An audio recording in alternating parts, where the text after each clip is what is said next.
So Rich, training camp's here. We're hearing it all through the media. We've heard it really all off season, but these players are in the best shape of their lives. I got to ask you, are you in the best shape of your life right now? No. One of the last times I played basketball, I had a minor strain in like my pec, and I legit thought I was having a heart attack. I ended up in the ER because I thought I was dying. So no, very far from the best shape of my life. How about you? Well, I just spent 24 hours at a Great Wolf Lodge, and I feel like I just ran a marathon. So no, I'm definitely not in the best shape of my life.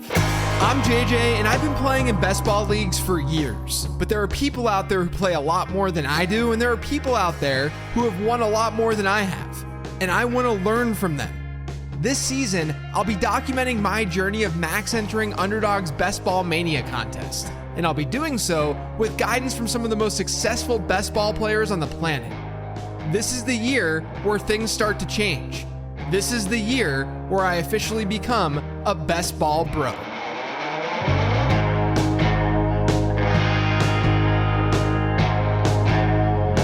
Welcome into another episode of Becoming a Best Ball Bro. One day later than normal. I'm JJ Zacharyson, and I am joined, as always, by Rich Ryan. Rich, what's going on, buddy? Doing good, man. Unbelievable summer of sports. If you're a soccer guy, you had the Euros. Now we're rolling straight into the Olympics. The Gold Zone has been phenomenal on Peacock. And when people are listening to this on Thursday, there's a football game on today. Yeah. JJ? That's true. I realized it like earlier this week, and I was on a walk with my wife earlier today, and we were talking, and I was like, hey, do you know what's happening tomorrow? Because we're recording this on a Wednesday. I was like, hey, you know what's happening tomorrow? And I said that football was starting, and she said, well, it was nice knowing you, because she knows she knows what happens when August hits. Is look, I'm still a dad, but I'm not able to have as much time and energy focused to the things that are most important. But it's just the way that it is. This is my job, right? And so there are. I always say there's like 3 months out of the year where things are like gravy, and I can hang out and chill and really get in the time of not sitting in front of my computer all the time. And then there's a period where I just work a lot, and that's just the nature of the business. Everyone has a lot of jobs have it this way, right? Seasonal. But I'm excited, man. I love doing this. I love football season. I love the start of football season. I love draft season, which is what we're in right now. Just a lot of fun.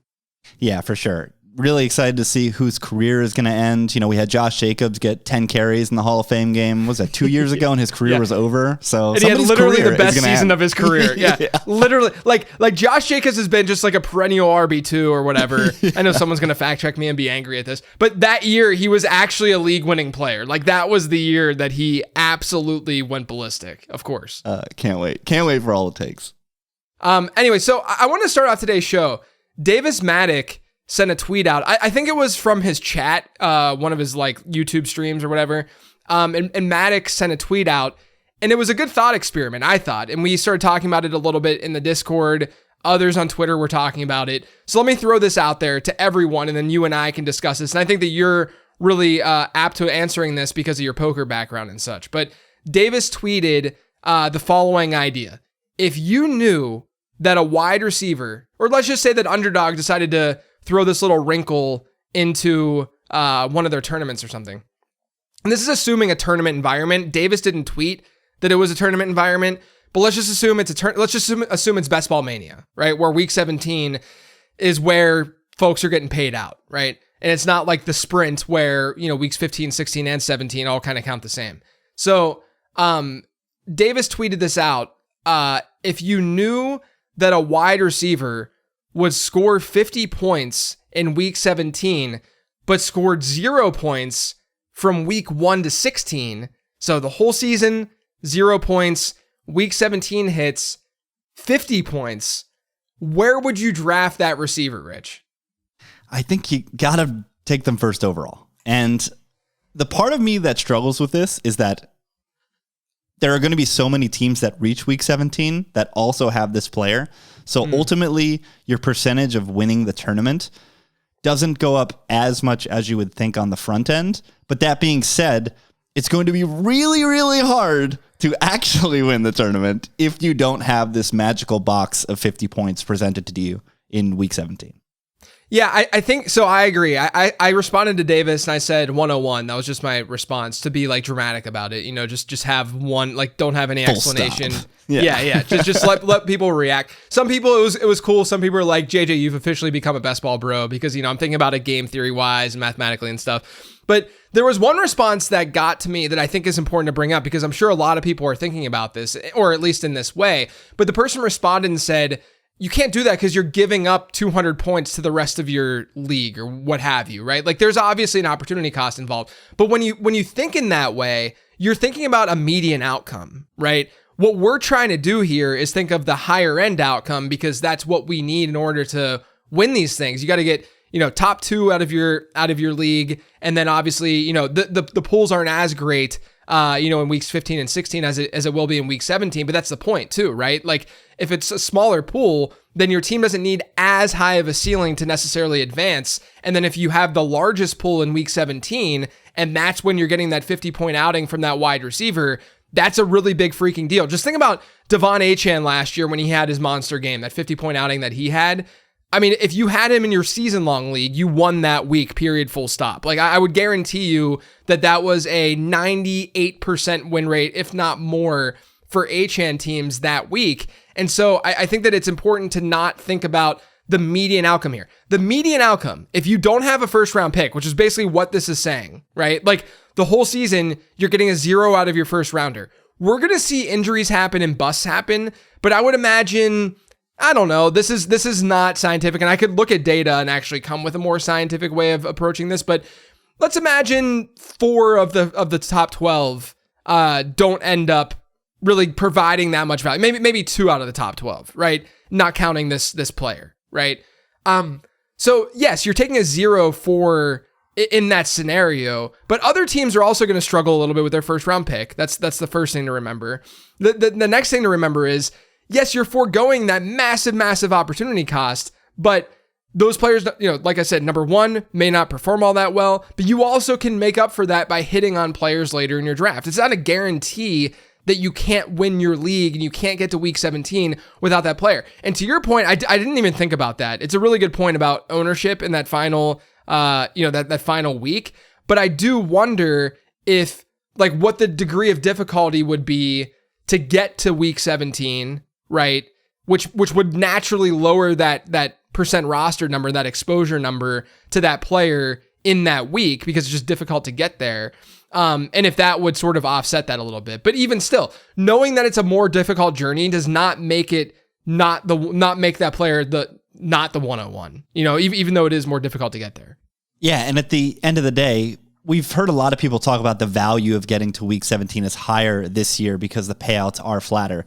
But still, the difference between a min cash in week 17 and first place is $1,497,000. So yeah.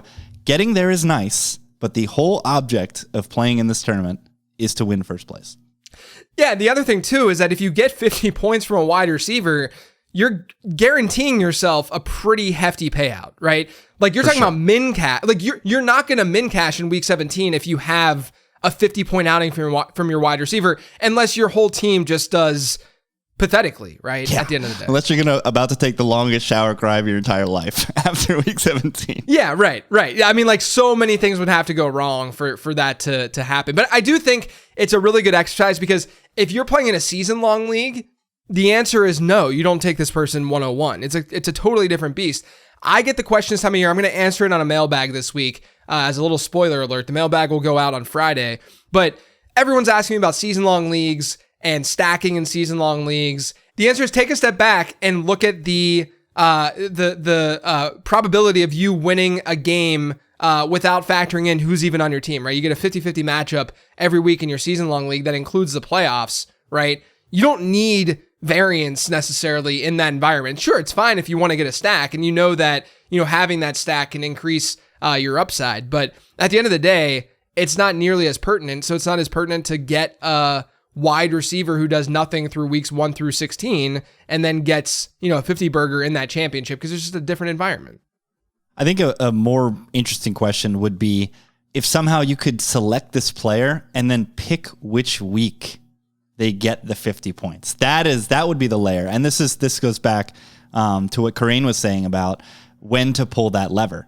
And I think that's where you would get into some very interesting arguments as to whether or not you pull that lever in week 16 to get into the dance, or you chance it and hope that you get to week 17 and then you pull the lever. Yeah, I think that's definitely an interesting discussion. I also think, what is the point, what is that number, that point scored number that makes you not take him 101? Right. Right? Like is it 30 points that you would then say, yeah, maybe like 108. Like, I don't know. I don't know that answer. Someone needs to run a simulation, because I think that's the best way to kind of come up with an answer to this. But yeah, I mean, I do think that 50 points is a lot of freaking points in fantasy football. And in a half PPR format, that is a lot of freaking points. Yeah, for sure. All right, you talked training camp to start off the show. We've got camps going, and there's two players in particular who have just sunken like a rock with the opening of training camp and some negative reports. Two running backs, one Kendre Miller, the other Clyde Edwards-Helaire. What are your thoughts on these two backs in the process? Have you changed where you're taking them? What's your temperature on these two guys? Yeah, so I was never really super high on Kendre Miller. This isn't a hindsight take either. You can look at rankings and stuff. I had him clustered sort of in that area, but I don't know. I felt strange about the New Orleans backfield all summer, because everyone is just naturally just casually, I should say, saying no to Alvin Kamara. Yeah, they're just saying age curve, he's done, he's dusted, he's a nothing, let's not draft him. And I get it. Like, there's a lot of data that suggests that, number one, he's not as good anymore. There's a lot of efficiency problems, yada, yada, yada. But, I mean, we're talking about a guy who was actually really, really strong on a points per game basis last year and was seeing a ton of work through the air. And now I'm actually more bullish than most on the Saints offense, because they switch offensive coordinator. They have Clint Kubiak there. I think there's going to be more points scored in that offense. And usually that offense and that coaching tree is pretty favorable for running backs. And so I think that that's a plus for Kamara himself, but he's going to get some of those cheap looks is what's important with Kamara. And so I actually have been drafting Kamara before this news. I was okay with him, sort of in the underdog dead zone range for running backs. Now, a lot of people will say, well, isn't this like not a dead zone back that you would want to target? Because the dead zone is usually one where you only want to get like first and second year guys. Well, I did some research. It's in the draft guide. And part of that research suggests that if you can get a pass catcher in the dead zone, that's fine, and regardless of age. And you get that with Alvin Kamara. You get that a little bit with Aaron Jones. I'm hopefully this week going to have a newsletter blast out about the dead zone this year, because I do think it's a little bit different than previous years. But I know I'm going on a little bit of a tangent here, but what I'm basically saying is there's reasons to be okay enough with Alvin Kamara, number one. So in turn, Kendre Miller, who doesn't have the greatest year two profile in my model, in the year two model, who wasn't that much of a pass catcher coming out of school, who was on the younger side. I think that was sort of the belief of, or would give you some hope and belief that he could become something more as a pass catcher is, oh yeah, he's only, I think last year's class, he was the second youngest back in the class behind only Izzy Abanikanda. And so Jets fans, I guess maybe close your ears, because you guys keep drafting day three running backs. But yeah, like Miller had the potential, and I thought that he was a solid back, but to me, there was a lot of variance and ambiguity. Now, the reason that this is all happening is because he can't stay on the field. He hasn't been healthy. Dennis Allen comes out and says, and openly calls him out and says, you're not going to make the team if you can't stay healthy, right? Yeah. Which we don't see very frequently because he was a day two guy last year, coming from a head coach for a second year player who you're hoping takes on a bigger role this year. And let's not forget, Jamal Williams is there too. Like, that's a big problem for Kendre Miller. So I think before this news hit, I was at about 5% exposure, because I could understand the upside case. But I just don't really, I understand his ADP is dropping. And if he gets to like the 17th or 18th, I'm not going to fault anyone. I might even get him at that point. But I think there's reason to believe that this is a player that we shouldn't be heavily investing in right now. And going to the Clyde Edwards-Helaire thing, he's been an 18th round pick all offseason, right? And the argument was, last year when Pacheco was out, we saw CEH actually project to be like a top 12 running back in some weeks and like look decent, was seeing volume, all that stuff. This Deneric Prince stuff to me is not invalid. Like I think that we're probably going to see, if Isaiah Pacheco were to go down, I think that we probably would see more Prince than what we saw last year, for instance. The only thing I'll throw out there is Prince was not a good prospect. Like he was not a very strong prospect, and he is a size speed freak. And those kinds of players will often look better during the training camp period than they necessarily look, once they find the field and they can start to contribute, in like a real football game. The difference between like him and Pacheco, because Pacheco was that guy too as a prospect. The main difference, Pacheco had more of a backbone as a receiver, as a runner behind arguably the worst offensive line in college football. Those were part of the reasons why I liked Pacheco as a prospect, and I didn't necessarily love Deneric Prince. But look, it's the Chiefs. If you get a size speed freak, Andy Reid is the one coach I trust to be able to utilize that player properly. And so I think he's fine as more of like a dynasty stash, season-long dart. Do I think that Prince is going to become a league winner in the 18th round? Probably not. Do I think that if I were to choose between Prince and CEH right now, would I choose CEH?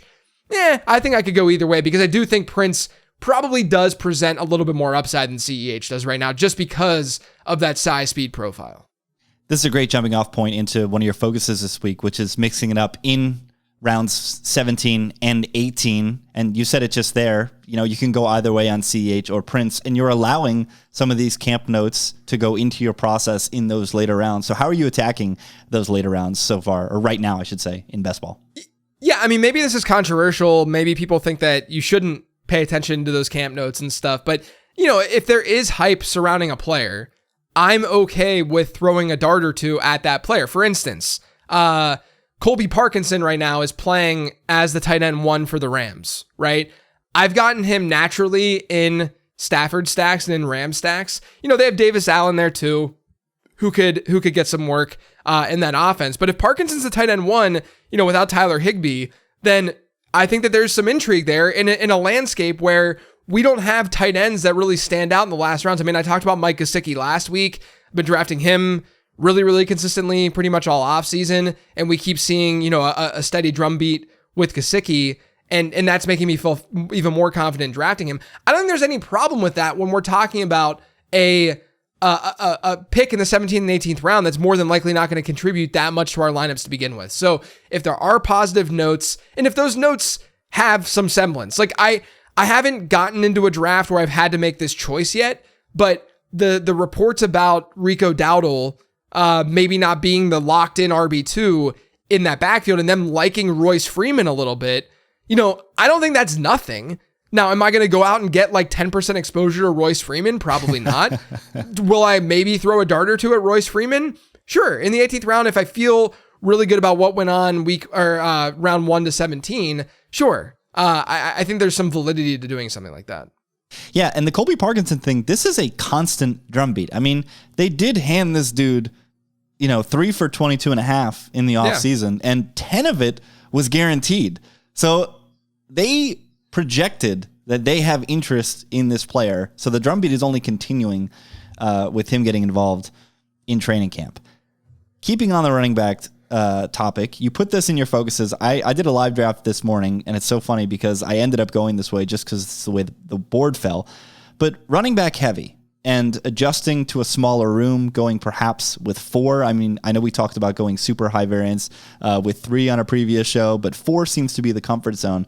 But in some of these drafts where we have more casual people reaching for running back, I've actually found, and the one I did this morning specifically, that running back values fell to me in the early rounds, and I just ended up going with this heavy approach. So talk about what you've been doing, JJ. Yeah, I think that's the thing, is that sometimes you just find yourself in drafts where people get running backs that you don't expect them to get in the early-ish rounds, or like maybe Kyron Williams goes in the late second or something like that, and that forces a Derrick Henry to go to into the 4th or something like that, because other teams just are reacting, a certain way to what that environment is doing, or, someone's taking a Pacheco over a Derrick Henry or something like that. So Henry then falls. So in those environments, I do end up getting the falling value. And I'd say this. So I've had some 4 running back teams. I actually did a live stream on the YouTube channel, I think last week, where I had a 4 running back team that a lot of people ended up liking. We always, at the end of every draft, we like rate the team because I name all of my Best Ball Mania teams something, and then I put a rating at the end so I can kind of look back and see how good we are at sort of evaluating these teams in the moment. And so we had a 4 running back team last week, and a lot of people were like giving it 9s and 8s and 9s out of 10.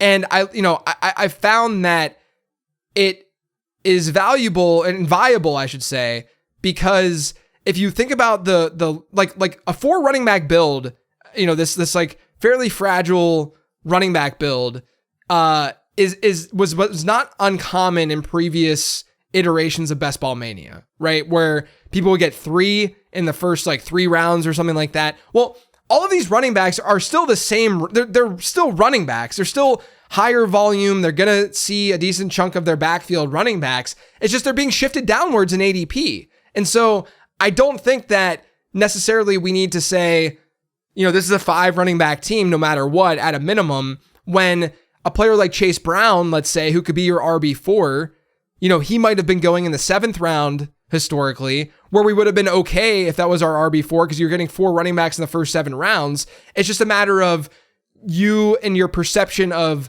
draft capital and the amount of capital that you're spending on a position, and that equating to actual production and value, if that makes sense, right? Like in the past, we'd say 4 running backs through 7 rounds, or 6 rounds, you can be done at running back. Well, now those running backs are going in round 10. So why can't we be done with running back if we have 4 through 10, right? It's just a different environment, a different drafting environment. So there are teams, let's say I get like Breece Hall and then Isaiah Pacheco, and then, this is obviously not correlated or anything, but then like Tajay Spears and Chase Brown. I'm okay with those 4. Like I hypothetically, I could be okay with just going with those 4 running backs and hoping that the first 2 hit, and then I have a good rotation or a potential for the other 2 to hit with contingent upside. I think that that's a sound enough logical strategy. Yeah, and this whole notion of draft like you're right. When you invest that much capital in running backs, if you're drafting like you're right, those guys are going to have a very smooth curve of output on a weekly basis. Whereas at the receiver position, even if you draft like you're right, you're just going to have these natural spike weeks, which is why it makes more sense to have a deeper receiver room and have these elite running backs that you hope stay healthy and hope have the output that you drafted them at. They're smooth throughout the season at an elevated level. And then you have a ton of receivers that you can capitalize on those spikes weeks throughout the season and then hopefully into the playoffs. Yeah. And I also just want to say, I'm not doing this in every draft. Like there are builds, like I'm going with a 2-7-7-2 build. I'll get 7 running backs in some drafts depending on how I'm spending. I'm just saying that don't close the door on a 4 running back build because I do think it's viable. Yeah, things just happen. Value is going to fall to you, and you're just going to have these inflection points where you're like, well, I guess I'm going down this path in this draft. Right. So, and you just go from there. Let's talk Houston Texans. You talked about the receiver room on perspectives, but there is a guy at the head of the offense that's running the show who just keeps falling in drafts. CJ Stroud is down 20 picks from where we started this process a couple of months ago, and you find yourself getting the second-year man. Yeah, look, I think that he's now properly valued at times, right? I don't think that you should force it in the 6th round if you're doing, a decent number of drafts. If you're doing like 40, 50 plus drafts, right? Like obviously I've done 450, so I'm just going to try to grab the falling value, but I want to think from your perspective, not necessarily you, Rich, but anyone else who is maybe doing like, 20, 30, 40, 50 drafts, you can still play this game as well, right? And that game being CJ Stroud as a 7th round pick when you have one of his pieces. Now, if you go with a naked Stroud and you get Stroud without one of his big 3 wide receivers, I don't think it's a smartest strategy. It kind of goes back to what I talked to Corain about the first episode of this, or I guess second episode of this podcast, where, I asked him if there's a falling value, and he's like, yeah, you just got to pass on it, because what is that player going to really do for you in this tournament environment in that week 17 when he's not stacked, when you don't have that correlation. And he's not wrong, right? Sure, that player might help you get there, but at the end of the day, you want as many outs in that week 17 as you possibly can. And so if you have CJ Stroud with Noah Brown and Dalton Schultz, and even Dave Kluge, who was on Perspectives last week, he admitted, like, this isn't what I like to do, and I didn't feel comfortable doing it. And he wasn't even able to get Dalton Schultz on that team because someone randomly got Dalton Schultz like a round before ADP. Now, I do find, though, that with every fantasy analyst and their mother saying that CJ Stroud is an overvalued asset and redraft, he's naturally fallen. And then on top of that, you get a group of people who generally know that stacking is advantageous. And if you get one of the Texans wide receivers, if you get two of them, like I've started getting a lot of like Nico Diggs or Nico Dell, or sometimes at the 3-4 turn, if you're lucky, you can get like the Diggs Dell or something like that. If I do have a pairing, I will force the issue with CJ Stroud and I will get him in the mid to late 7th round. And it is not an uncommon occurrence if you're able to bully and force the issue a little bit with him.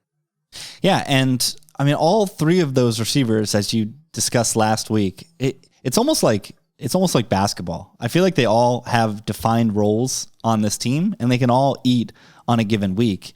So if you can stack them with CJ Stroud, I think that's more than reasonable. I think that people that try to sell themselves on which Texans receiver is going to win might be selling themselves up the river. Whereas, again, and we keep reiterating this, if you let the value fall to us, if one of those three falls past ADP, then I think you just scoop it and then maybe look to eye this stack with CJ Stroud. You mentioned Chase Brown. This is a player that you've been vocal about on Discord, on Twitter. This is a guy, it seems like you're planting your flag in him in that Bengals backfield. Yeah, the interesting thing is that at the beginning of the offseason, if anyone listens to the Late Round podcast, I was kind of anti-Chase Brown. Like, I thought that he was kind of a dynasty sell, yeah. Yeah, like, I thought that he was a sell in dynasty because I had this idea, like, I thought that his ADP was going to rise more than it did. I just had a wrong read on the market, right? And then on top of that, I started researching more because in my year 2 model, he doesn't look great because it wasn't like he did that much in year 1. And he wasn't, he's a day 3 pick. Now, if you go back and read the prospect guide last year, I listed him as a target, like someone that you should get in your rookie drafts. So I've been on this roller coaster with Chase Brown where I liked him as a prospect. I thought that he was a good value in rookie drafts. And then at the beginning of this offseason, I thought, yeah, maybe he's a sell because chances are this day 3 pick is not going to have the environment that we want and that we think he's going to see.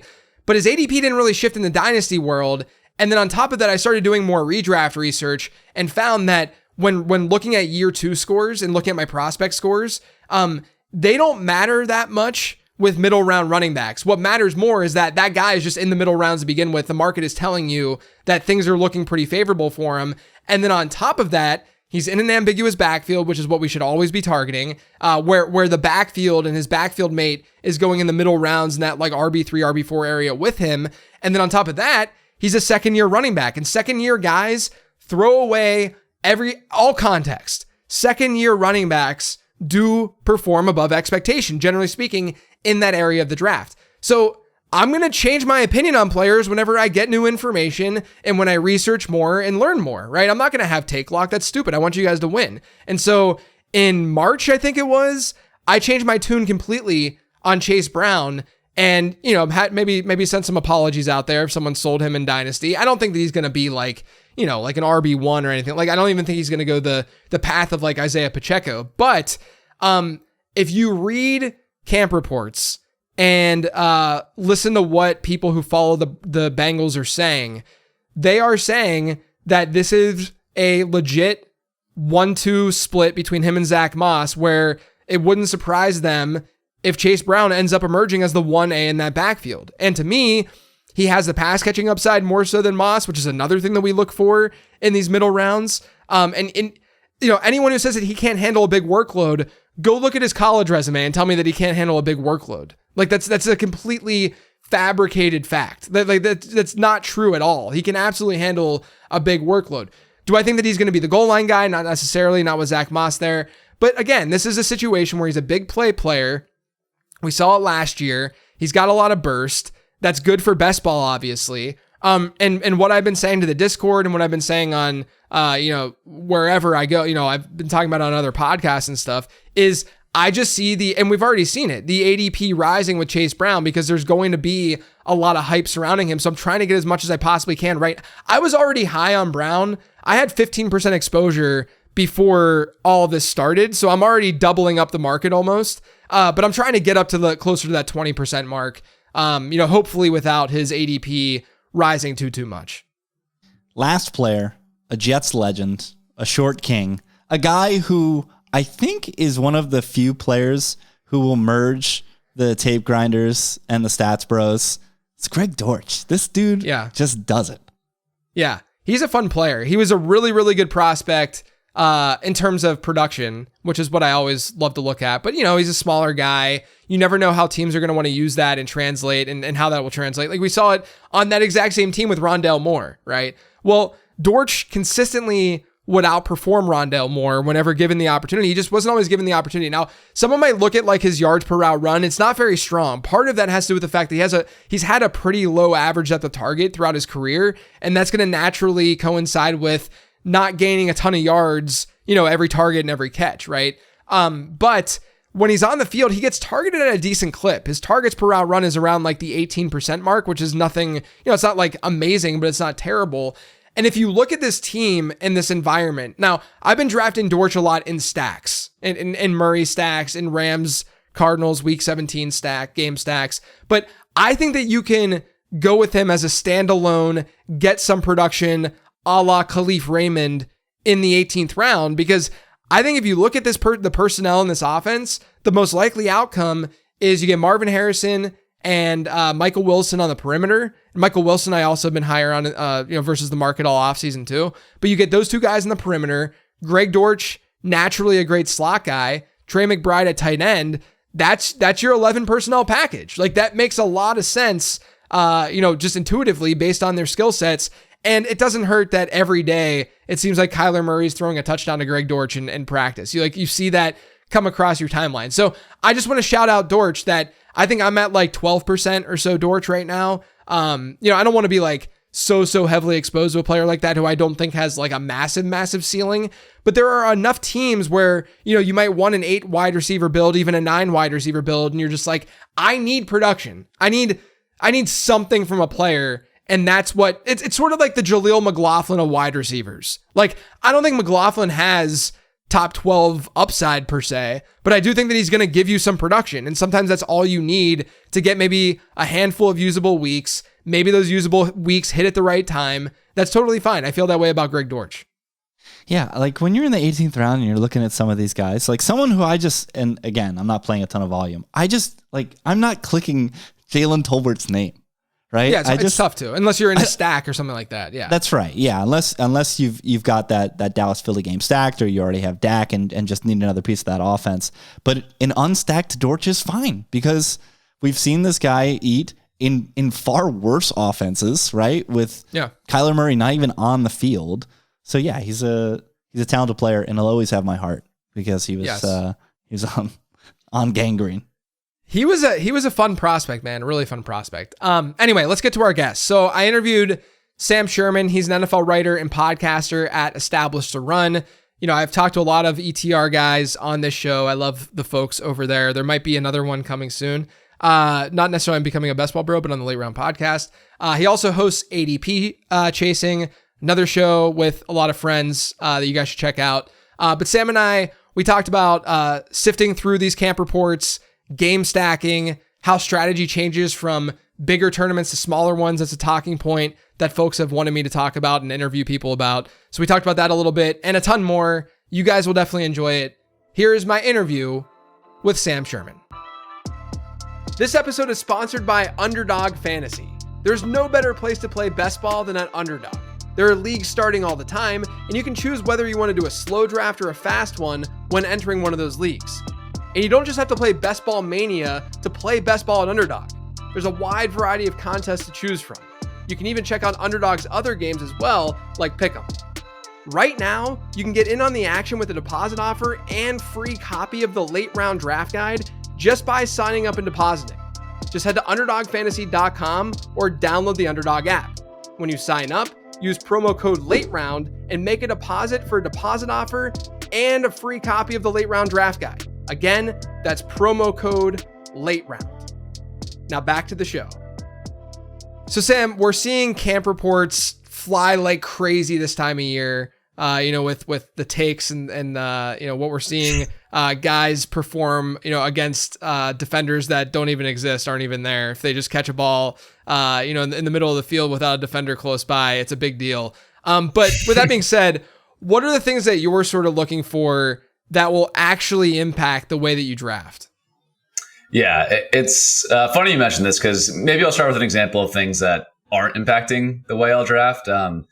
One example that I saw recently, I think there was a tweet going around, I forget who it was, but some Denver beat reporter that was like, wow, play of the day, Audric Estime, truck sticked defender in the secondary. And you see that tweet and you're like, wow, that sounds pretty cool. And then you actually see the highlight clip and I don't even think they have their full pads on. Like the defender is clearly not trying to tackle Estime and he just like leans, puts his head into him. And anyway, so the point being with that is you have to be really careful about those type of reports of like player X made this awesome play, or even the highlight videos that look cool. Those are fun to watch, sure, but I'm less focused on that. I think the main thing that I'm looking for right now, in training camp before preseason starts is depth chart news. So there's a lot of good sources on this. I find the Athletic beat writers are pretty good, but just getting the details on what wide receivers are playing with the ones, what wide receivers are playing with the twos, that goes for running back and tight end as well. Just really getting the concrete information on, who's playing with the starters and less so beat writers' opinions on how the players are looking in practice. Yeah, I think it's really key. I mean, it's really easy to get enamored when you see, a guy make a circus catch or something like that. But we know that number one, that's not even like a sustainable play. But number two, it's like we do all of this research throughout the offseason to say this guy's good, this guy isn't good. And, obviously they're all good because they're playing in the NFL, but, versus the way where they're being drafted and stuff, that we can't let one big play or like one crazy thing, in camp sway our talent evaluations that dramatically. I think it's important. And like you said, really good call out to just look at depth charts, look at which running backs are running with the ones, all that kind of stuff, and let it sort of guide you, in how you're, approaching best ball drafts. A question that I asked last week, but I think another perspective could really help. Are you attacking drafts any differently this time of year? So obviously like best ball mania drafts, we'll start in May. We'll see sort of these like fluctuations in ADP and certain times to attack, certain players. But then you get in like later July and into August, you get more casual players entering. And again, I'll say this for the millionth time. Being a casual player, there's nothing wrong with you. There's actually less things wrong with you than people who are, max entering BBM and drafting in May. So don't take that as an insult. It's the opposite of an insult. But, a more casual drafter is going to be entering the picture in late July into August. Does that change the way that you approach your drafts? Yeah, I think there's a couple things that I keep in mind. And I guess off the top, I'd say it doesn't like radically change my approach, but a couple small things. I think number one, what we generally see as more casual drafters enter best ball mania drafts in August, we see running back prices move up. And that's primarily because in your casual leagues, running backs go earlier. Drafters who aren't used to best ball will see, Alvin Kamara going in the 7th round in Underdog and be like, what the hell is going on? He was the RB3 last year. I'm taking him in the 5th, right? So that sort of starts to happen.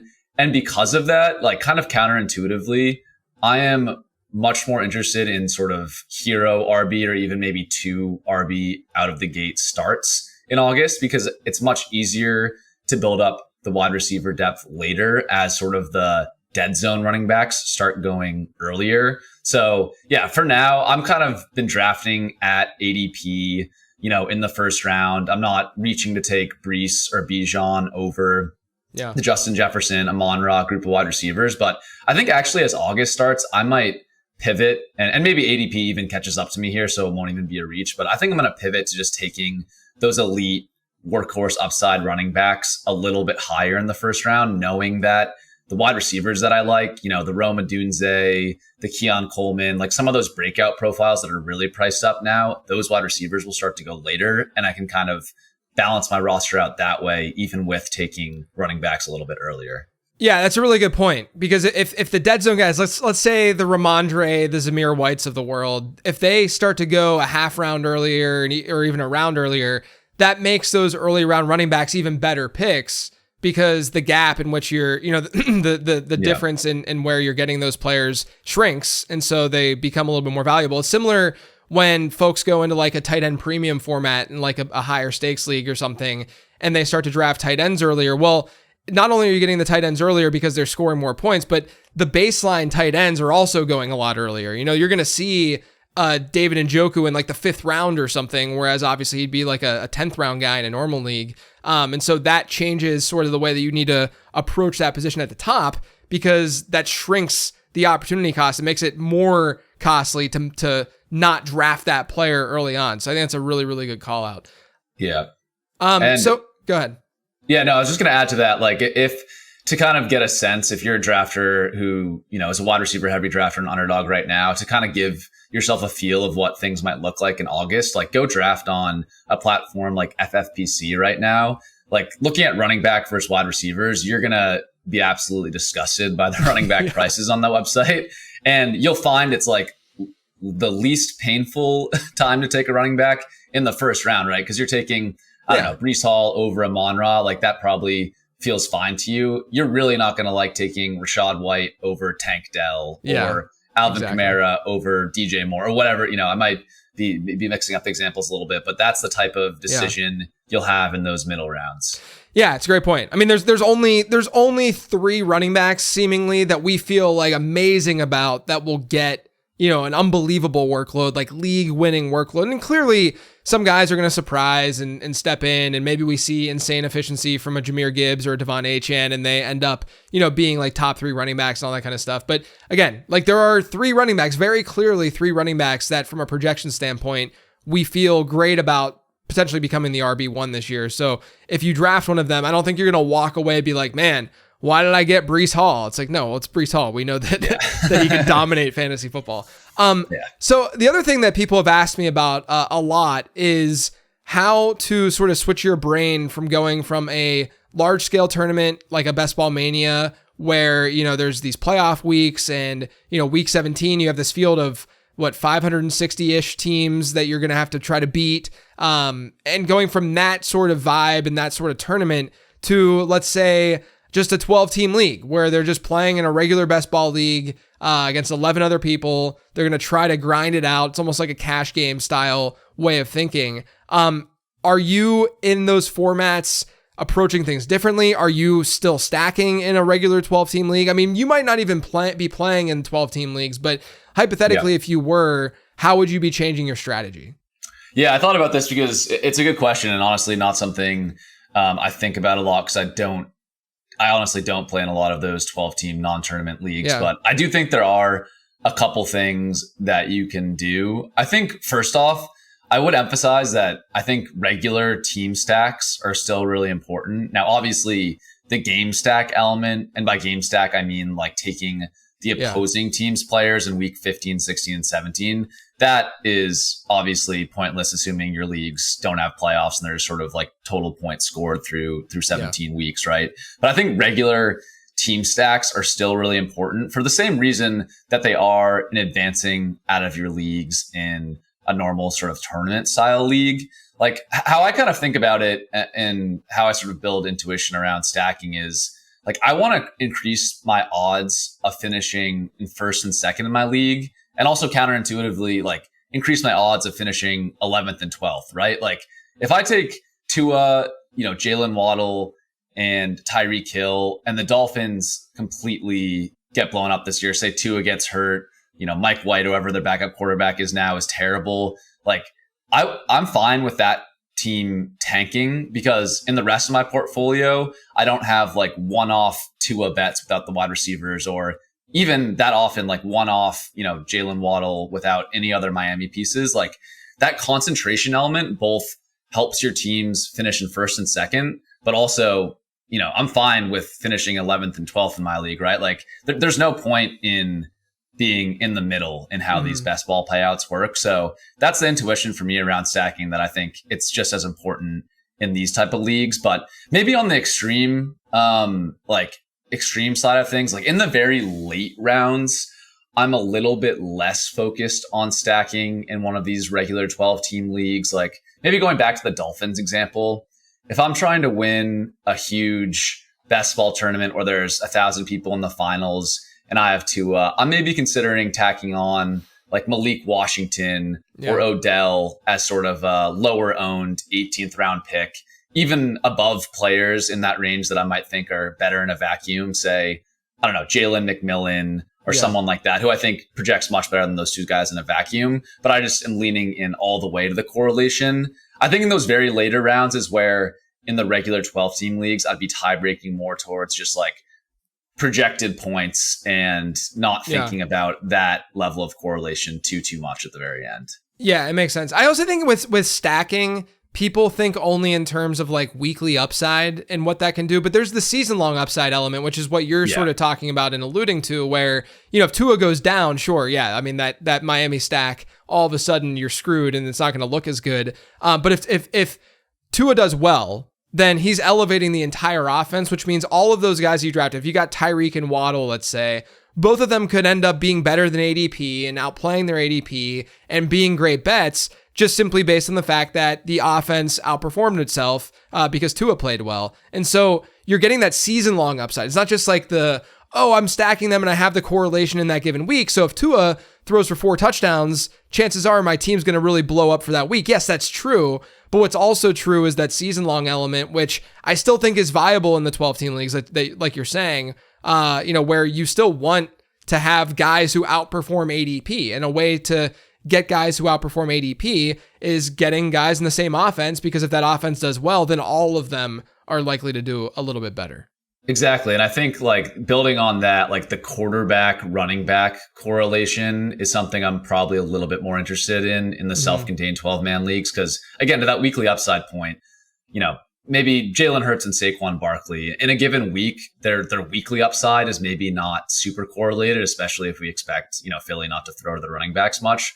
But over the season, if the Philadelphia offense just smashes under Kellen Moore, like all the pre-snap motion stuff he's bringing to the offense, that just makes the Philadelphia Eagles a lot better, then both Barkley and Hurts are probably going to have great years, right? So that side of it, and you could even go to running back, wide receiver correlation, same thing. Like, I don't know, Bijan and Drake London in a given week, maybe not correlated, but over the season, if Kirk Cousins' Achilles is fine, that's good for both of them, etc. So I think things like that, I'm fine leaning more into in the individual 12-man leagues. Yeah. Now, speaking of stacking, in tournament style formats, especially Best Ball Mania, where we know week 17 is the most important. We know that it's the largest field just in terms of the amount of the number of teams that you're competing against. Are you, while you're stacking and you're looking at game stacks, how important is game stacking to you in those tournament style formats? But then also, are you worried about week 15 and 16 to get to week 17 in the first place? Or have you, while you're drafting in Best Ball Mania, have you just focused on that week 17 and that matchup? Yeah, it's a good question. So I think, like, honestly, if I was drafting while putting, you know, my best foot forward, trying to squeeze the most expected value out of all my teams, I would actually be pretty equally focused on weeks 15, 16, and 17. Honestly, like, I do a lot of my drafts while I'm like on the treadmill or taking a walk. Sure. I only have so much like mental capacity, so maybe I don't do the best job of that. But to explain why I think you should be focused on week 15, 16, and 17, I'd really encourage everyone, and I'm sure you've probably brought this up before, but Mike Leone of Established to Run wrote a great article, the Best Ball Manifesto, which is up on the website.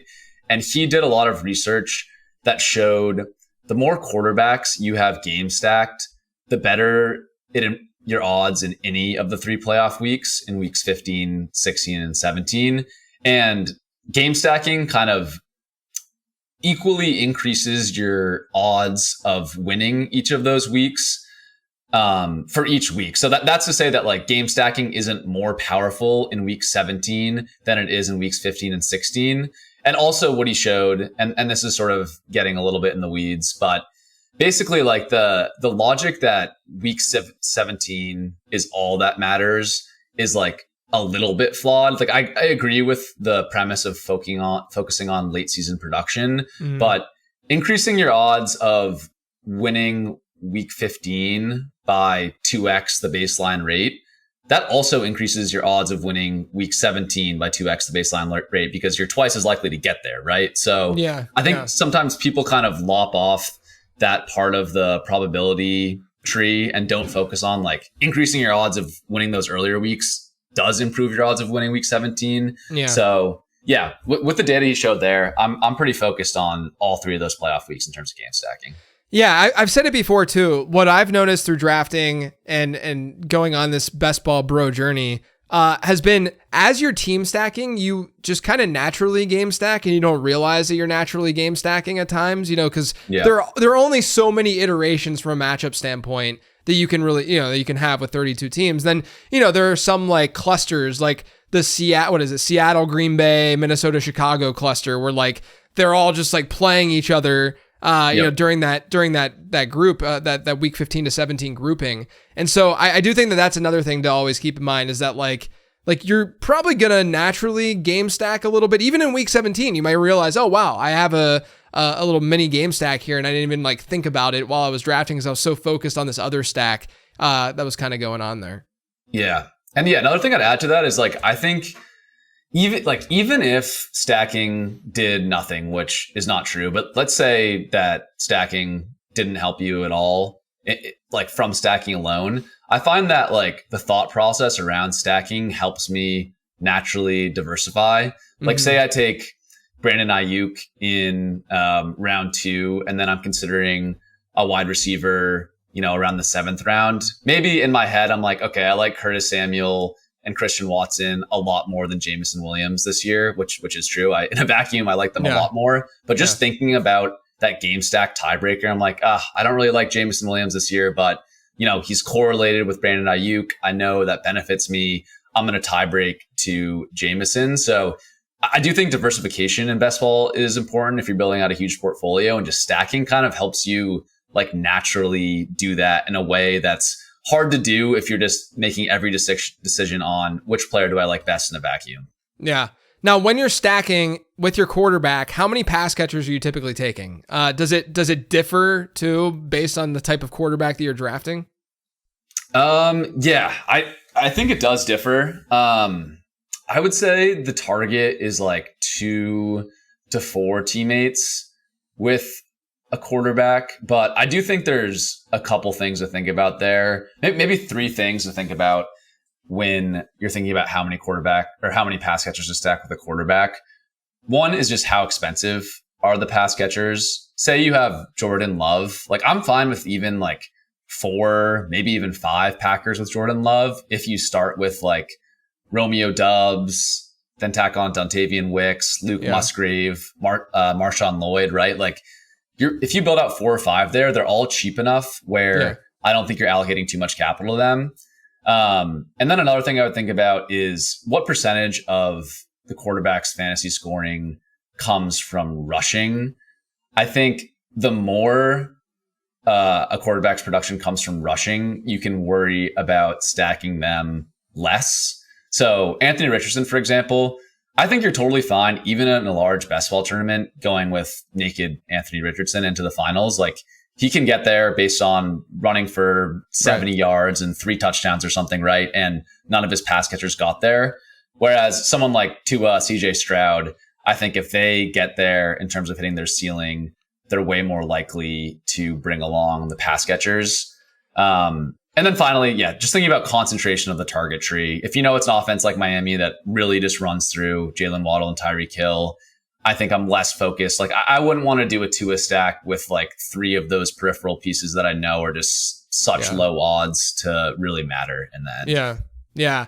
Makes a lot of sense. The example of the mobile quarterback, one of the things that I've been doing is if I get like a Drake London, Kyle Pitts stack of some sort, or even just one of those guys, or like Bijan and Pitts or something, I'll often just get a naked Jayden Daniels and pair that for the week 17 correlation. And then, maybe Jahan Dotson if he's there or whatever, or like Luke McCaffrey just to get a piece.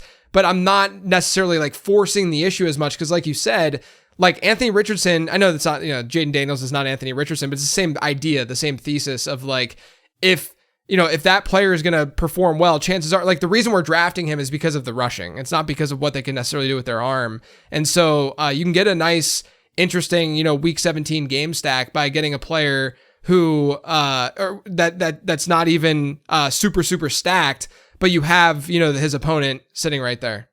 Yeah, that makes a ton of sense. And kind of tangential to that, but another thing I was thinking about, and it maybe isn't directly related to your question, but I do think there, and this doesn't really get discussed much in best ball, but I think there is some like underrated benefit of going with pocket passers over mobile quarterbacks, specifically for best ball, because assuming they project similarly, like imagine this thought experiment where CJ Stroud and Anthony Richardson project similarly. Now that's probably not exactly true, but imagine they project similarly, right? When CJ Stroud hits his ceiling in a given week, he's almost guaranteed to bring along his wide receivers. So assuming you're stacking, you have CJ Stroud and Nico Collins and Stephon Diggs or any two of his pass catchers, you're very likely not only to have Stroud, hit your lineup when he hits his ceiling, but two of the pass catchers on your roster are very likely to be brought along. Whereas if Richardson hits his ceiling in a given week, it's less correlated with his pass catchers doing so. Now, obviously, he can just straight up beat Stroud, and if he beats him by enough points, it doesn't matter that you didn't have the perfect pass catchers, right? But there is some element there where like the predictability of the pocket passers with their wide receivers, I do think like in a vacuum, I do lean a little bit more towards the pocket passing quarterbacks in best ball than I would in like a redraft league. Yeah, well, the other thing too is that in a season-long redraft league where you're managing your team, part of the allure of a mobile quarterback is the predictability of knowing that they're going to give you something each and every week because of that floor, right? Like the one of the biggest things that people misunderstand with mobility at quarterback is that it's more of a floor thing than a ceiling thing. The reason why we've seen the ceiling from the mobile quarterbacks over the last 5 years is because they've finally had the passing numbers to really match that rushing production. It's not like Tim Tebow and Terrell Pryor and those guys from like 2013 where they could give you a random spiked week because of their rushing, but their passing was atrocious. So their ceiling really wasn't nearly as good as what people generally would think, right? And so basically the weekly output between a mobile quarterback and a pocket passing quarterback, it's not dramatically different. Like when you're talking ceiling, when you're talking about like what they can provide on a weekly basis, the real difference is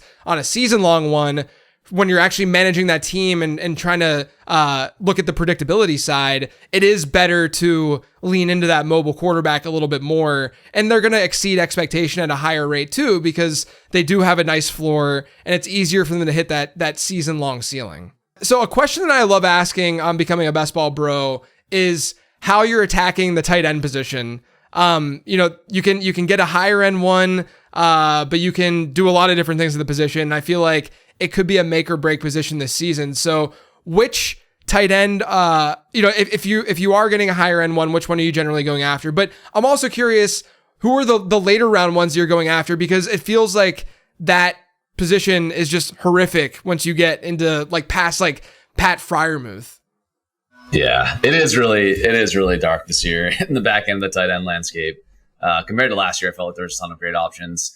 Yeah, my tight end take is I don't know. Like I'm always hesitant to say this because like it's been wrong like so many years in a row that like in any market trend would tell you this is bad and stupid. But I think that like the low end tight end one grouping, and that goes from George Kittle to David Njoku. So Evan Ingram, Jake Ferguson, Brock Bowers, David Njoku. I like those guys like almost as much as I like the top 6 tight ends. So as a result, I found myself like going, if you want to call elite tight end like Njoku and above, I have like overwhelmingly elite tight end builds. But I am getting more of those lower end tight end ones. And yeah, I don't know. Like I definitely could be wrong about this because I know a lot of people disagree, but I just find like there's kind of discount profiles of the guys that go really early. Like, for example, Trey McBride, he's one of the early tight ends I actually do like, so I'm not trying to disparage him, but everyone talks about Trey McBride's breakout last year from, week 8 on, once he got the starting job from Zach Ertz. You compare him to David Njoku over that 10-week stretch then the season, and David Njoku had the same targets for route run as him. He actually outscored McBride in PPR points per game, 16 to 15. And I get it. Like, Njoku's breakout was with Joe Flacco a lot of that time. He did have some good weeks with other quarterbacks in there, but I get why it's like less predictable going forward. But it feels like, McBride has huge changes in his offense next season. Marvin Harrison Jr. is coming in, immediately being drafted in the first round of fantasy drafts. Like, he immediately projects as an alpha that was not there before. So there's changes going on there. And I feel like McBride's stretch then the season is like all the way baked into ADP, and people are saying, we don't care about David Njoku being the tight end 1 down the stretch last year. Yeah. And similar things with like Kincaid and Ferguson. Again, I think like you can say Jake Ferguson is kind of just discount Dalton Kincaid. You look at their peripheral stats last year, like very similar. ADOTs, yards per route run, once you include the playoff games, was identical at 1.5. Targets per route run, again, once you include the playoff games, was pretty much identical at like 19%. PPR points per game, Ferguson actually scored more touchdowns than Kincaid, so he outscored him. So I get it. Like the first round draft capital potential for Kincaid to take a huge leap and be the alpha in Buffalo, like that's not there with Ferguson. But in Dallas, like who's the wide receiver 2 and 3 in Dallas? Like there's really not much competition there as well. So again, I just see like these kind of discount bets on the elite profiles. And I really want to say that like, I do think these top 11 tight end profiles are really good, but the opportunity cost of taking the Laporta and the McBride versus taking the Bowers and Njoku Ferguson, I just lean on taking one of those guys later. Not to say I'm not taking the early ones at all, but I am kind of skewing my exposures to like the lower end tight end ones, which again, not been a good strategy historically. So we'll see if I get buried by that. But that's just how I see it from like an individual projection standpoint on the tight ends this year. Yeah, I mean, they are kind of arbitrage plays off of the earlier. I mean, you could even group like an Evan Ingram into the Dalton Kincaid grouping that you were talking about with Jake Ferguson, but then Ferguson obviously being an even cheaper version of that. So that's a very, very interesting way of thinking about it that I think a lot of people are going to be able to take something away from that for sure. Have there been any players who are rising in ADP right now that, you've just ignored the hype train and you've just continued to draft? Obviously we're going to see a lot of this over the next month where guys are rising in ADP by full rounds based on what's going on in camp. Are there any players that you're leaning into and saying that this is deserved and I still want to get exposure to that guy? Yeah. One guy that stood out to me here is Curtis Samuel. Maybe not your traditional hype train guy, but he has sort of steadily climbed throughout the offseason. I pulled up his Best Ball Mania ADP, when the tournament was released till now, and he's one of the biggest 10 risers, sort of by percent rise in ADP.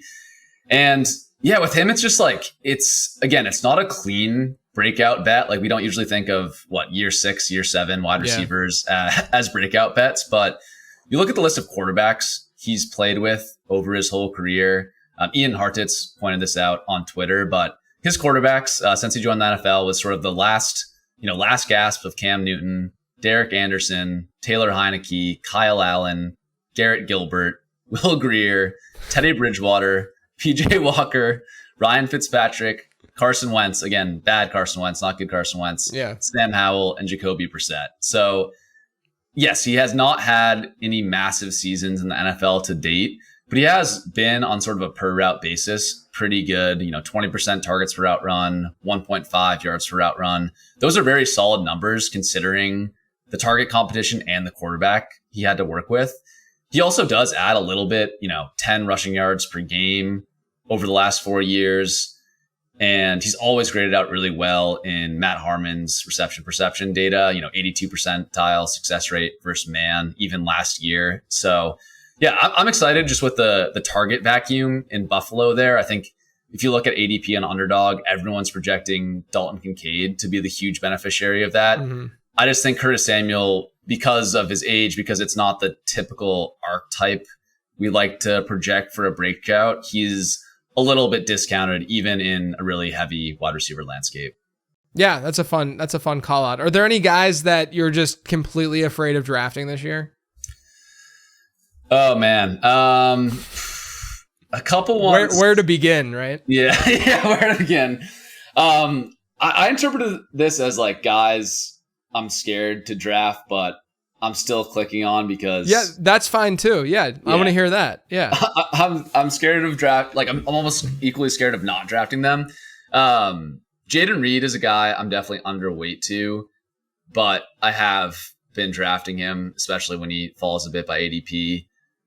That's just the whole Green Bay target competition point. Yep. I think they have 4 really good wide receivers there, maybe even 5. Maybe 5. Yeah. If you want to count Bo Melton, he did have some good games down the stretch last year.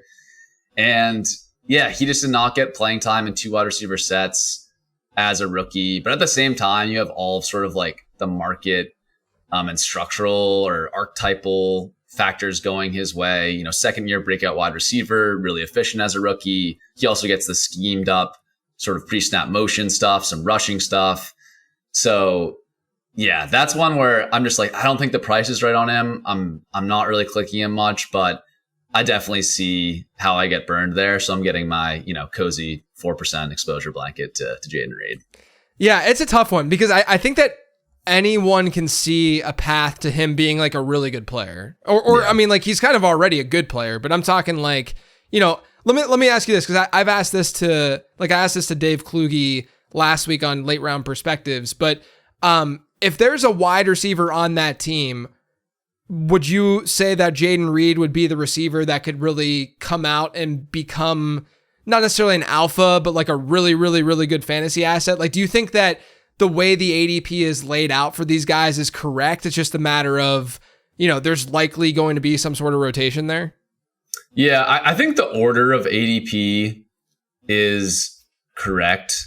I just do believe that all 4 guys are good. And even like Romeo Doubs, the guy that I think our corner of the fantasy community likes to hate on because of some efficiency stats. Like in the playoffs last year, he was went good. For 151 yards against the Cowboys. In that win, he was like their clear starting alpha. Even by route participation, like he played the most snaps by far. So like, I don't know how you can rule him out when he was just their best player the last time we saw him on the field, right? So I think all 4 of these guys are good. And I think they're like the ultimate better in best ball picks. Yeah. I just think like you run the simulation of the season 100 times, the cheaper guys, Wicks and Dubs, are going to end up being like better plays. But I do think like if I had to rank them in order, I would rank them in order the way the market has. It's just that Reed is just a little too expensive for my taste. Yeah, and look, like you said, the better in best ball thing I think rings very, very true. Like a lot of the crowded wide receiver rooms, I think that's fair to say. Yeah. Like whether you're looking at Chicago or Houston or Green Bay, where in the best ball environment, when they don't have a decent week, you have backup to come in and insert your lineup for that player. In a managed season long league, you don't have the benefit of even like a Nico, who, yes, we see the upside and we see the weekly ceiling and we see the contingent upside too for all of these guys. But like there's going to be a path where it's probably gonna be more of a roller coaster for a lot of those guys in a regular season long league. And that might frustrate the you-know-what out of people where they just don't want to go down that path, which is totally understandable. But I've realized now that I'm starting to do more of like my season long leagues and the standard leagues that I do every single year, I'm not gravitating towards them nearly as much, but I'm getting plenty of exposure to those guys in this best ball environment because all of them are in good offenses or offenses that we project to be really strong, right? Like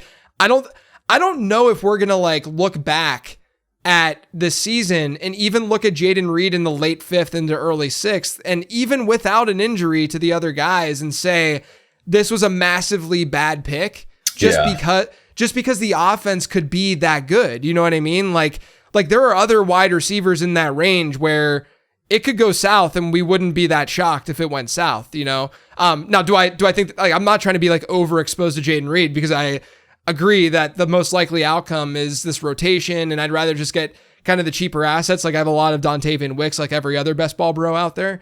But like, yeah, but like, I agree. Like, I think that's probably where your brain is telling you like, hey, still get some exposure to Jayden Reed because this offense could just be really, really good at the end of the day. Exactly. Yeah. And I don't want to bet against what Jordan Love showed at the end last year.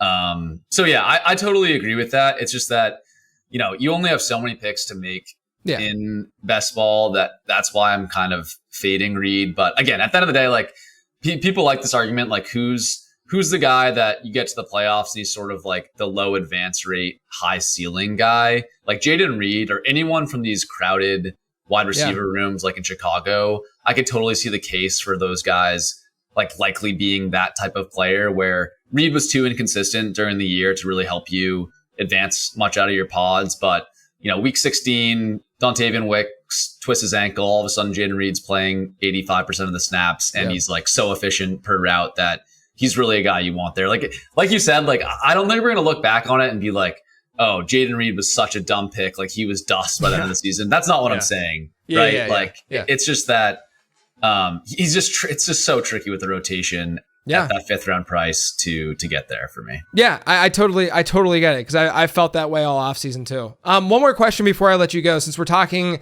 at a team level here a little bit. Are there any offenses that you look at? And I know you've done a lot of work for ETR about like motion and stuff and how that might impact these teams here in 2024. Are there any offenses that you're leaning into more or maybe staying away from more based on that research? Yeah. A couple that I think are a little bit more under the radar. I think the Saints are an obvious one and the Falcons are an obvious one that people talk about. I think two that are going a little bit more under the radar in terms of different schemes are the Eagles and the Bills. And again, these are offenses that, you know, no one's saying that people aren't paying attention to the Eagles and Bills, but I think it is a little bit underrated. The offensive coordinator change for the Eagles going to Kellen Moore. In 2023, the Chargers were 5th in pre-snap motion usage in the passing game and 8th in sort of at snap motion. So snapping the ball when a guy is running in motion at the play. By comparison, Brian Johnson, who was the coordinator of the Eagles last year, they were ranked in the bottom 4 in both of those pre-snap motion metrics. So I think there's this like other ceiling that both AJ Brown and Devonta Smith could hit in this offense, even though they've been really good the past couple of years.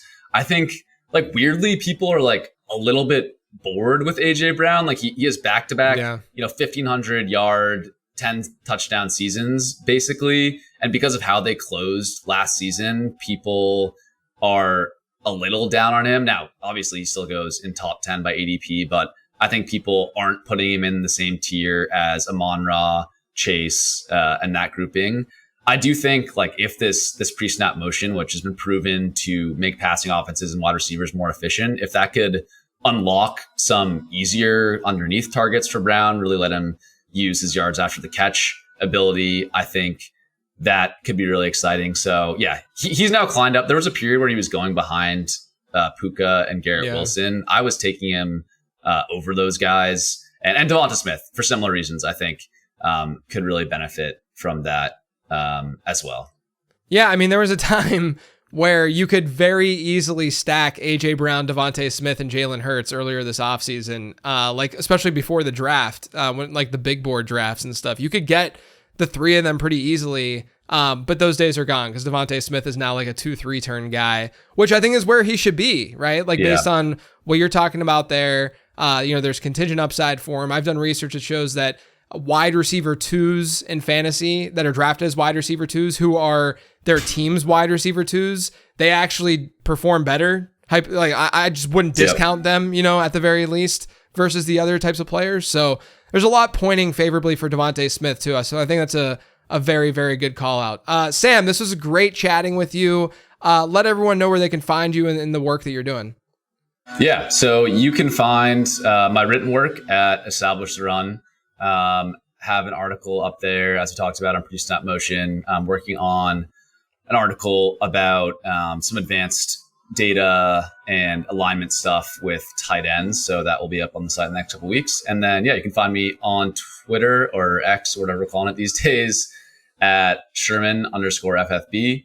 And last thing, if you're into best ball, I hope you're checking out ADP Chasing on Chip Chasing. We had JJ on the pod last week, 2 weeks ago. A couple weeks and ago. Have a lot of good guests coming on there this summer. That's with me, Pat Green, and Davis Maddock. We just talk about ADP movement and all things best ball. So you can listen to more of our takes over there. Yeah, it's a great show. A lot of fun. It's one of those marathon shows where you just kind of hang out and, it's just a chill environment. So definitely check that out, what they're doing with ADP Chasing. You can find me on Twitter at LateRoundQB. Obviously, check out lateround.com. Make sure you're checking out the draft guide. Take advantage of the Underdog promo that's over there. But otherwise, everyone, thank you for tuning in.